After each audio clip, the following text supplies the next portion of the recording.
Salut à tous, c'est moi, Translate du cinéma. Nous allons aujourd'hui parler de X-Men 97 épisode 6. Ouais, c'est ça, épisode 6. Nouvel épisode donc des X-Men avec des révélations très stylées. Alors, l'épisode n'est pas du tout la suite de ce qu'on a eu dans l'épisode précédent. C'est la suite du premier épisode avec Storm. Enfin, du premier épisode où elle n'a plus ses pouvoirs. Et on a également... en même temps que les passages avec Storm, des passages qu'on pourrait se dire un petit peu inutiles. Je veux dire, c'est avec les cris. Déjà, il y a les cris. Voilà, il y a Ronan. On n'en parle pas, mais il y a Ronan l'accusateur. C'est lui. Oui, il ressemble pas du tout à la version live action. Mais il y a Ronan l'accusateur dans cet épisode. Donc il me semble y avoir une guerre entre les cris et une autre race extraterrestre. T'as le mec là, tout à gauche, qui s'appelle Gladiator. C'est un putain de Superman. Je veux dire, il a un souffle glacial, il a une super force, il a des rayons laser. Enfin, c'est Superman quoi. Il a une cape. Voilà, c'est Superman. Mais tout ça était très intéressant parce que bon, c'est une question de mariage, etc. Mariage avec qui ? Non, ça c'est Storm. Non, ça c'est toujours Storm. Je vais y arriver là. Mariage avec le professeur Xavier. Xavier, professeur X, est en vie. Mais on l'a vu mourir dans l'ancienne série. Il est mort. Quick.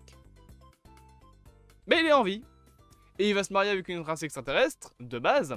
Il voulait commencer à leur apprendre le fait d'accepter les étrangers, jusqu'au moment où Charles Xavier, du coup, a une hallucination qui lui fait voir Gambit en squelette lui tirer sur la gueule, et il comprend très vite que ces X-Men sont en grave danger.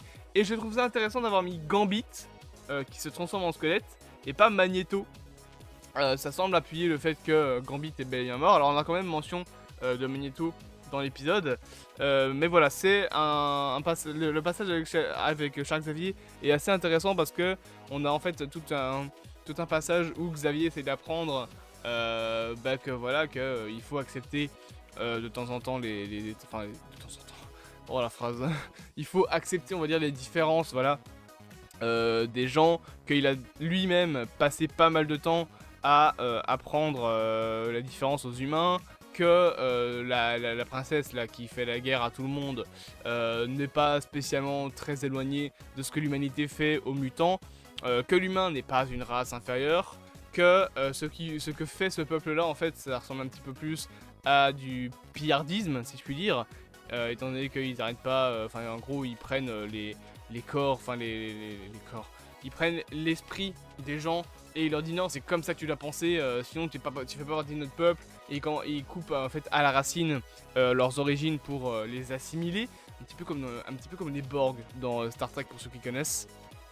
Mais donc voilà, c'est un passage du coup plein de philosophie bien évidemment, très Charles Xavier dans l'âme. Mais moi le passage que j'ai le plus aimé c'est les passages avec Storm et la fameuse créature.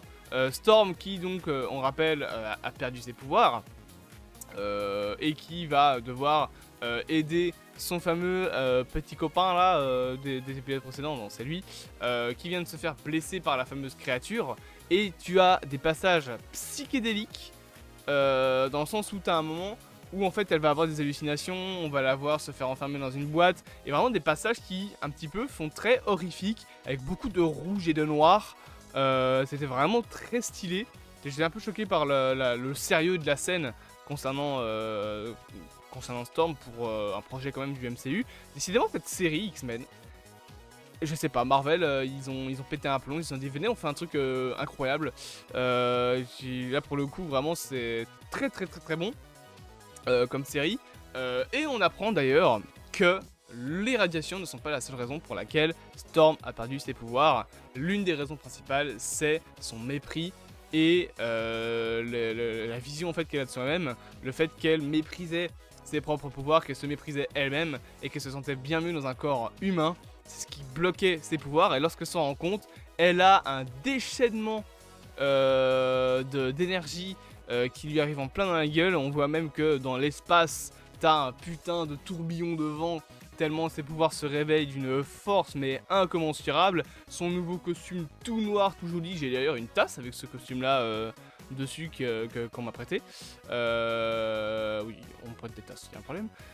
Tu as donc Storm qui va arriver avec son nouveau costume noir et tout, noir et or, très joli. Elle va reprendre le vent, elle va concrètement être très stylée. Et d'ailleurs cette fameuse créature va être battue par donc le Forge, ouais c'est ça, c'est Forge, donc lui là.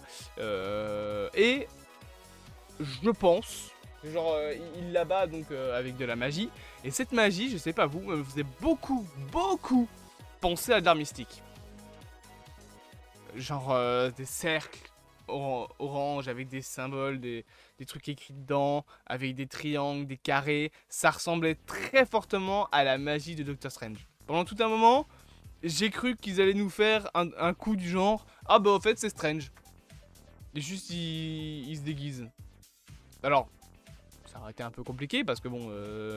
voilà, mais on aurait pu dire oh mais en fait depuis le début c'est Doctor Strange, juste il a changé de corps physique, genre il crée un corps physique dans la tête des gens qui n'est pas le sien, et voilà, moi je pensais que ça allait être ça, mais au final non, mais par contre ça ressemble beaucoup à de l'art mystique. Et cet épisode est franchement très stylé, on n'en parle pas assez, mais l'animation est vraiment belle. Voilà, encore une fois le passage un peu en mode film d'horreur, tout en noir et blanc, enfin tout en noir et rouge avec Storm était vraiment très beau. Il y a vraiment une animation très belle. Je pense que ça peut peut-être un peu déranger parce qu'en vrai c'est pas une animation qui bouge beaucoup. C'est une animation très typée vieux cartoon, juste avec les moyens d'aujourd'hui. Ce qui est cool pour bien évidemment une suite à une série des années 80. Mais c'est vrai que ça peut un peu déranger parce que ça ressemble pas par exemple à du Arcane. C'est pas fluide comme les films d'animation qu'on connaît aujourd'hui. C'est très... je pense que c'est quoi, ça doit être du 30 FPS, un truc ainsi. Niveau par exemple de la bouche, c'est pas animé comme la réalité, par exemple, ça bouge pas réellement. C'est plus vraiment une bouche qui bouge légèrement, qui fait des légers trucs des légers mouvements de lèvres. Mais c'est pas comme par exemple dans les séries récentes d'animation où t'as vraiment la bouche qui est calquée en fait sur la bouche réelle d'un humain et le mouvement des lèvres d'un humain. Juste voilà, ça s'arrête à par exemple si le personnage fait un M, bah la bouche sera fermée et il fera Si un personnage fait un O, la bouche sera légèrement en O, donc en cercle, mais ça s'arrête là. On n'a pas beaucoup de mouvements de lèvres et ça donne ce petit côté un peu stylé années 80, années 90 et c'est cool, franchement moi j'aime beaucoup ça, c'est très stylé. Donc voilà, cet épisode 6, je vais y arriver, parce que j'ai fait la critique de Fallout épisode 7 juste avant, donc je me tourne dans mes chiffres. Mais cet épisode 6 de Fallout, bah voilà, bah oui, je suis trop con. Cet épisode 6 de X-Men 97 était vraiment très cool. Dites-moi vous en commentaire ce que vous en avez pensé. N'hésitez pas à vous abonner, à partager, à liker et à commenter. Et on se dit à bientôt pour de prochaines aventures.